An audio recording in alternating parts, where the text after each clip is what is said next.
What's up, everybody? Welcome back to Cracking Packs MTG, and today we have a Core 2021 Draft Booster Box Battle. This was before their set boosters, so we only have collectors and drafts for this set. If you haven't already, please subscribe, like the video, leave me a comment to get on the giveaways we do here. And Core 2021 was it was more of a master set, really. They should have called this Core Set Masters because it was just so good. This was the last set that was officially named Core Set. After that, we got AFR, and then I think Dominaria United as our quote-unquote Core Sets. But since then, we haven't had anything that was directly labeled Core. This was Core Sets used to be for new players. This set kind of raised the bar. Core 2020 kind of crept up the power level and the complexity of a Core Set. This one blew it out of the water. You'll see as we open the packs, some of the cards we get out here are just absolutely insane. There's some high dollar reprints that we didn't expect to see in a Core Set. But other than that, it's a good set. One of my favorite ones to open, to be honest. Getting these laid out in stacks of 6. We got 6 participants in today's battle. And those participants will be Tom in spot number 1. Patrick in spot 2, Tim in spot 3, Mitch V spot 4, Andy spot 5, and in the caboose we got Marcos. So good luck to everybody. Let's get started. Let's not waste any time, and let's rip some packs. Got Chandra on the front of this one. No pull tab here, so I'm actually going to have to open packs like a normal person. Or maybe there's a pull tab. That's weird. These are the rares in the front. How odd is this? These packs are made in the USA, but the rare is in the front. Weird stuff. Starting off with a showcase. Liliana Standard Bearer. I don't know if these are... I'm throwing for a huge loop here. With the rare being in the front of a USA printed pack. Regardless, Tom, you're starting off with a 3. Moving on to pack 2. Let's see what you get here. A Transmogrify. Rewind, Soul Seer, Short Sword. So what is your opinion on Core Sets? Do you think they should bring them back as a Core Set and as an intermediate kind of a starter product? I think it's a good idea. We have so many people these days that want to learn to play Magic, but the only real pre-con or like way to get another Lily's Standard Bearer to get them started is like a pre-con. I'm not going to say the only way, but the easiest way is to like say, hey, grab one of these pre-con commander decks. Because there's no real like pre-con entry-level product for new players anymore. We do have the Challenger decks, which aren't the best sellers. So if we had something, ooh, beautiful Showcase Mountain and a Maze Mountain.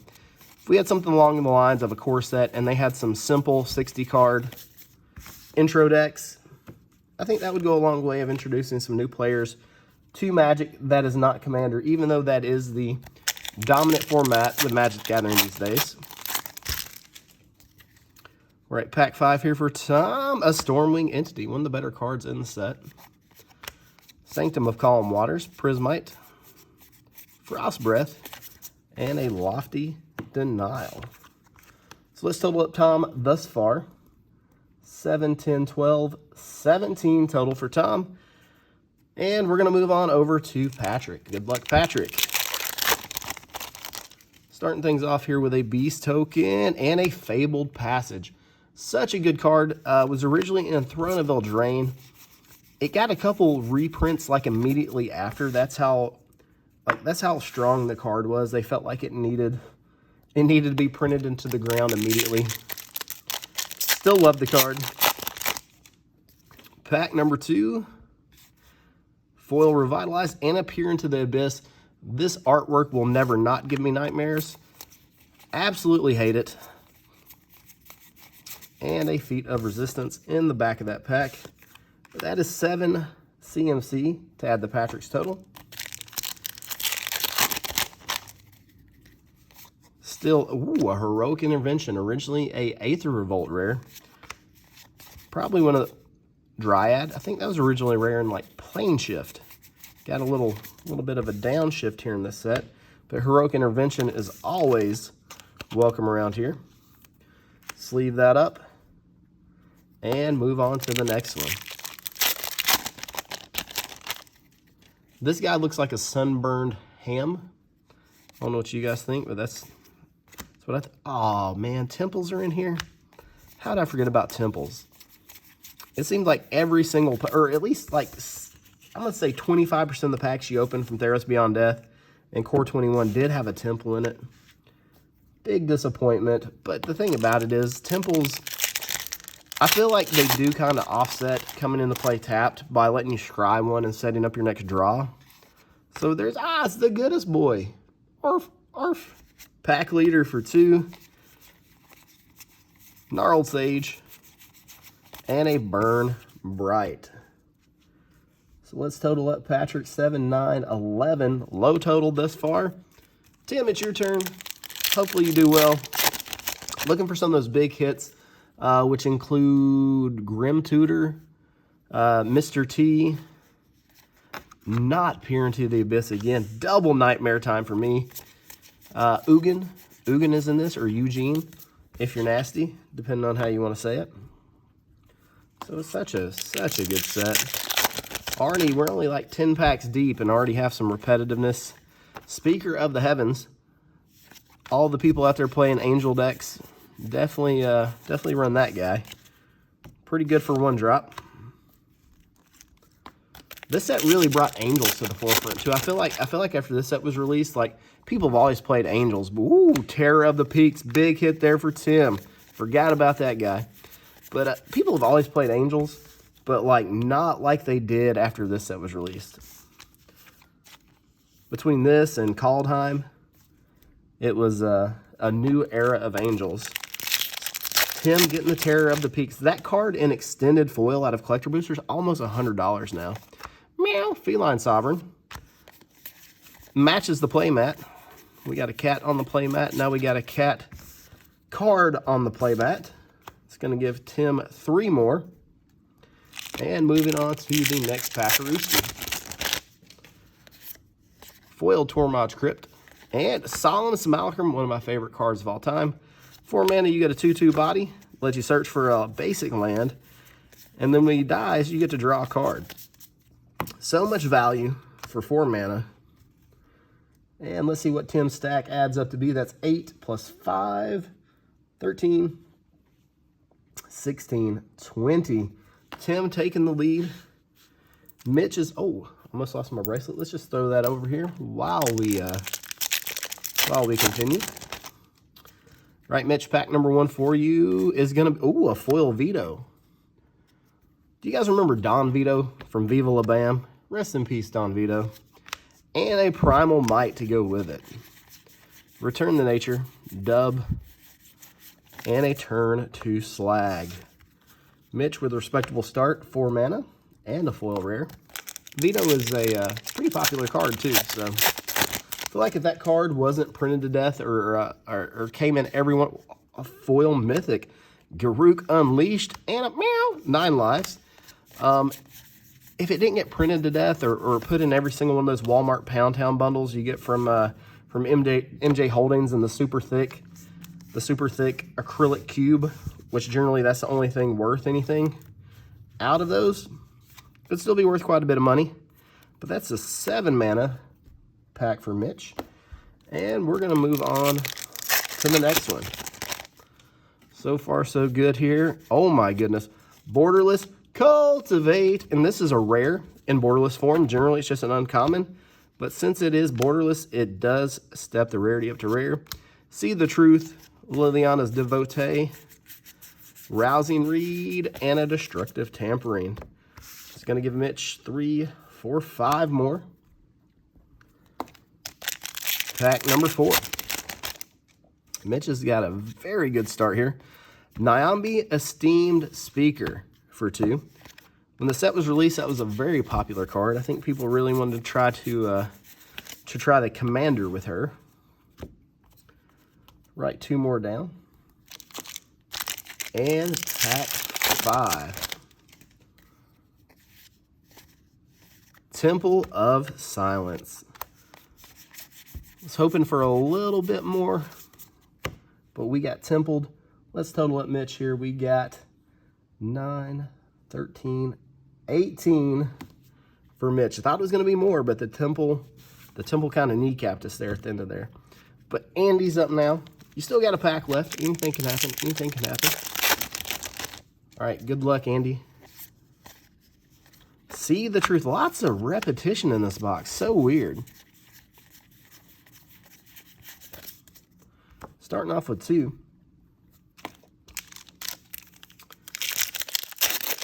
The thing is, I don't think I opened a ton of 21 draft. I think it was mainly, since there were collector boosters. Ooh, Discontinuity, a 6-mana blue spell, mythic. Really cool artwork on that one. Vulcan Baga, of course.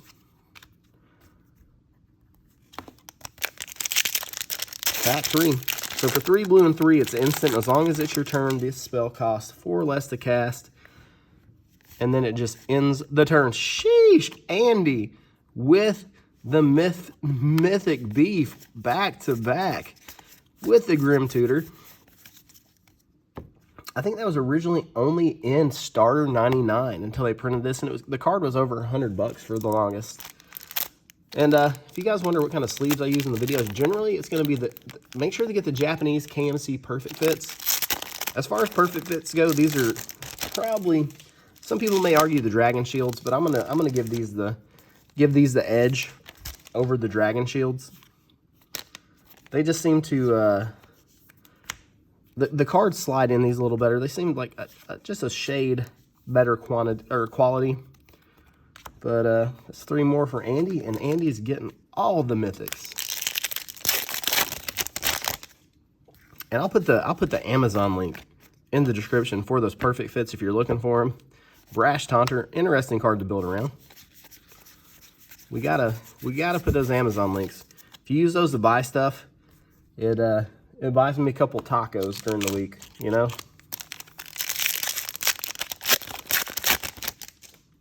I get a fraction of a percent. Oh my, Andy, quit getting all the mythics, bruh. Elder Gargaroth, that guy is an absolute house. If you play that guy and he sticks, you've got the game. You get to swing with this guy, too much value. 5 more. 6, 8, 11, 16, and Andy taking the lead with a 21. Marcos is in the caboose. He's going to see if he can do something about that. Let's rip it and see. Demonic Embrace.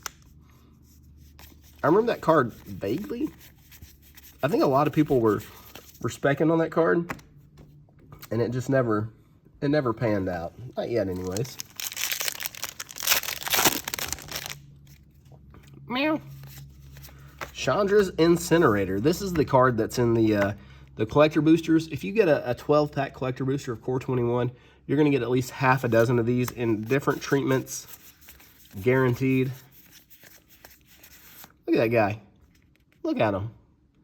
He should have like a little wooden barrel of hot chocolate around his neck. Anyways, next pack for Marcos, Temple of Epiphany. Obsessive Stitcher. The artwork out of this feels like it came out of Strixhaven to me. Selfless Savior. So many good boys. Boy, that's a forgotten set, isn't it? Strixhaven. Maybe I need to get some Strixhaven to open. Just kind of go back. The base set of Strixhaven was, ooh, nice foil there with the Entity and a Mr. T. Wonder what version that is. There's 5011 versions of Mr. T. It's a nice pack. But Strixhaven, like, the base set of it, like, outside of the Dragons and Expressive Iteration and Prismari Command, like, I don't remember very many cards from that set at all. It's because it was so overshadowed by Mystical Archives. And I feel like that may happen with March of the Machines coming up because it has the Mystical Archive-esque slot. But nice pack here for Marcos. That's a 9. Mr. T, number 75. We're going to move on to the next pack. See what we get here. Sanctum of All. That's because it cost all the colors. 5 more. Let's total up Marcos. 18. Oh my goodness. 23. Marcos does take the lead in the caboose with a 23. Quick little recap for everybody. We got Tom at 17, Patrick at 11, Tim at 20, Mitch at 18, Andy at 21, and all the mythics, and Marcos at 23. Last pack time. Let's make some magic happen. Good luck. Foil Island and a Containment Priest. This was a really, really expensive card. It was only available out of a Commander deck, and then it got reprinted in Ultimate Masters, drove the value way down. Still a very, very good card. So last pack for Tom is going to be 2, putting him at 19 total. Patrick's turn. Patrick's currently at 11, going to try to lock in that low spot here, as long as this pack isn't crazy. Beautiful card, Azusa, Lost But Seeking. I believe this is the 3rd printing. We had Saviors of Kamigawa, one of the Kamigawa sets, and we had Masters 25, and it was still expensive after Masters 25, and then this print brought it to a reasonable level. But that's going to be 3 more for Patrick. Nice rare hit, beautiful card, and that does, in fact, lock in the low spot for Patrick. Last pack for Tim. It's going to be Sabira Tulzidi Caravaner for 3. That was a mouthful. And it's going to boost you up to 23, Tim. Tied for the lead. Marco does have a pack left. He could definitely hit a temple, so you're still in the running. What a weird token. Maze Mind Tome for Mitch, giving him 2 more. Short Sword, Frantic, and Sure Strike. Marcos not quite enough getting, or, I'm sorry, Mitch not quite enough, putting you up to 20. Andy, last pack here at 21. You can make some things happen here. Let's see, Basri's Lieutenant. And you did. That makes things interesting. That makes it interesting because that puts you up to 25. That means Marcos needs a 2 to tie, a 3 to win. Last pack. Marcos lots riding on this. And it is a 3 Baron Tolarian Archmage. Just enough to win. Gonna put you up to 26. Come down to the last pack. What a nail biter. So our final totals here, we got Tom at 19, Patrick at 14 in the low, Tim at 23, Mitch at 20, Andy at 25, and Marcos at 26, somehow pulling out the dub. So for the low spot, Patrick's going to receive a Street Fire Secret Lair non-foil. Marcos is going to get a foil one. As always, I appreciate you guys joining me. I love your faces, and we will see you in the next one.